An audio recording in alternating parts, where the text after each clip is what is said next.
Let's get crystal clear on what's going to help you to treat and overcome your chronic insomnia, especially if you're in your 40s and 50s.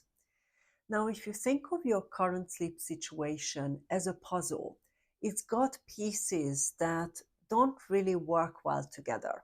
And the reason I wanted to give you this puzzle example is because it's going to really help us to look at sleep in an incredibly practical way. So your current chronic insomnia struggles will build a certain picture. It's going to have pieces that don't fit together to create great quality sleep. So what we want to start with is really understanding what some of these pieces are that your sleep is already showing you so that you can pick them out, replace them with something else to build a different picture. So when it comes to the secrets of your sleep, the puzzle pieces are already there, even if they are frustrating, if they're disappointing, if they may be even confusing for you at this stage.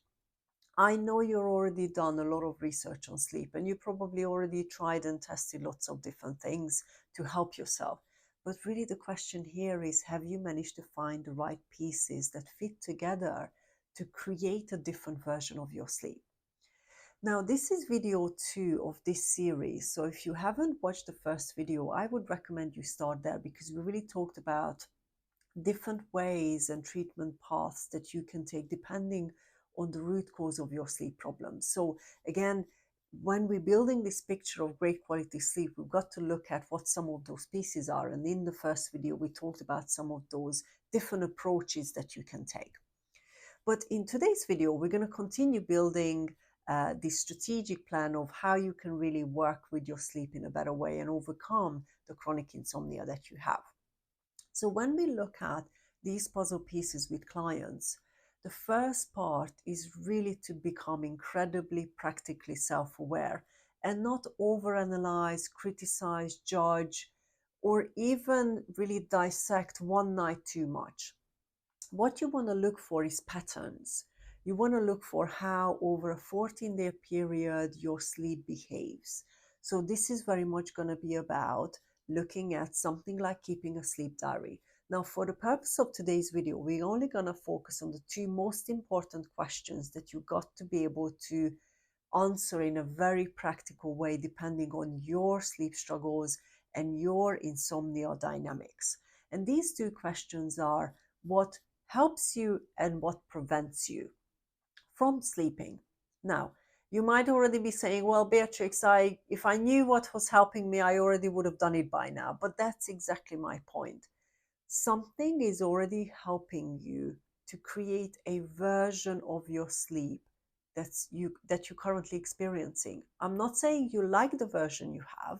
I'm not saying you're satisfied with the type of sleep you're getting, but something is already creating a version. So when it comes to what's helping you, we must be very practically self-aware about whatever you're creating right now, whatever version of your sleep is created right now, and what makes that happen. Even if, let's say, you only sleep 3 or 4 hours, again, your situation will be different. So really look at whatever dynamics showing up for you.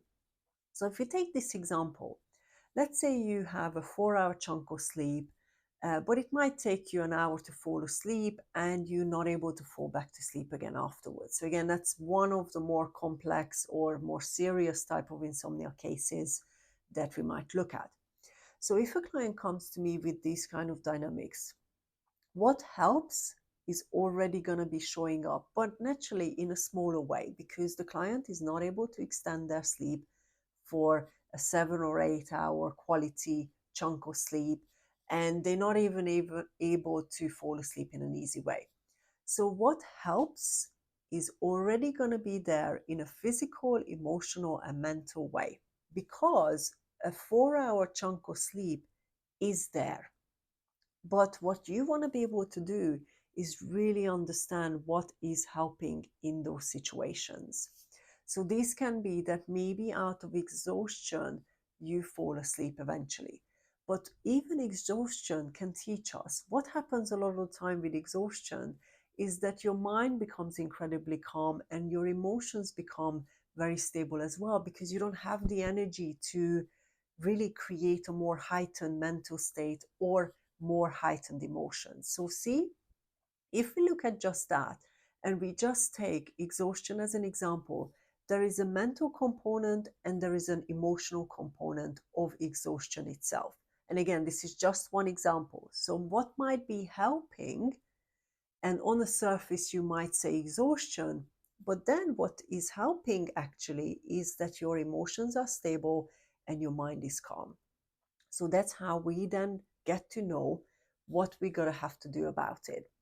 Now, if you're more of a thinker type, then we would also look at what kind of thoughts might be keeping you awake initially. So if you're a problem-solving type person, then you're more likely to have those kind of train of thoughts. If you're more of a nervous type person, then you're probably going to have more of those worry type thoughts swirling around in your head that actually is not helping. So see, already from asking that question, we're going to have a world of different information depending on the night, depending on how your day was, that we can learn from. Now, if you actually still don't know how to answer this question, then my invitation to you would be to really work with someone. And I actually offer a course on just this part of how to really get to know your sleep and how to get this practical information out of what's showing up. So you can check that out. The link is below for you. So if you're confused and you're not sure how to extract this information, really what you want to do is enhance the amount of self-awareness you have in a practical way. So let's then look at what prevents you. Now, again, depending on sleep dynamic you have, some of these puzzle pieces will be different for you. We're going to take a different example here. We're going to take nighttime waking. So let's say maybe you had a chunk of sleep and you woke up and you're not able to fall back to sleep in an easy way. So maybe you're tossing and turning for half an hour. Now, a lot of the times, the mistake clients make is when I ask them this question of sort of what prevented you from sleeping, they say something like, well, my spouse woke me up, or maybe external noises outside woke me up. Now, that might be the reason you woke up, but actually, the more important question to ask is what prevented you from being able to fall asleep again? I wake up sometimes too. So this is not as much about the waking as it is about how able are you to transition back into sleep again. So again, see, if you're only asking the question in one way but not in another way, you're not actually going to find those practical answers. So what might prevent you from being able to fall asleep is sometimes very simply frustration. You're so incredibly frustrated about being woken up. That's actually what's contributing to the fact that you're not able to fall asleep in an easy way. Or it might be that maybe you woke up and your mind goes racing around thinking about a bunch of different things. The type of thoughts that show up in the middle of the night that prevents you from being able to fall back to sleep is the things that we need in order to really figure out what's going to help you to take that part out and retrain the mind not to be so active in the middle of the night. So these are again just some of those situations that I see with clients. When I work with a client, we really work on figuring out what's showing up and then replacing those pieces with something that works better. There's not going to be a 5 secrets or a 10 different things that's going to work for every single person, mainly because you are a different type of person. And the next part of what you would want to do after keeping a sleep diary for 14 days or so is to sit down and actually really look at what's showing up. Because those things, those patterns that are showing up, are what's going to give you the answers on what sleep skills you have to actually really enhance or train or put in place. So again, depending on where you're at, sometimes some of the sleep skills are not there, but sometimes they're there, but they're just not very strong. So what we're going to do in the next video is actually really look at how you can build sleep skills out of the information that you have gathered over a 14-day period, let's say. But again, what I would really suggest you do is you become curious and you do the work first. If you just look at one night, you are not going to get the information you need to then figure out what sleep skills you will need to work on. So becoming curious about what's showing up for you instead of maybe judgmental, critical, or overly frustrated is a really good way to lay the foundations of that puzzle that you want to create. You know, if you ever done a puzzle, and I was one of those people, I created the corners first and the boundaries first.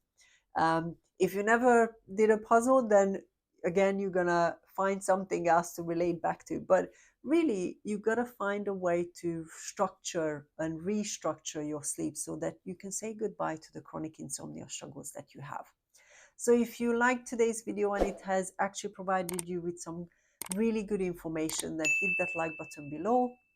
And I will see you in the next video when we're going to talk about how to really build the sleep skills that you will need in order to overcome your chronic insomnia.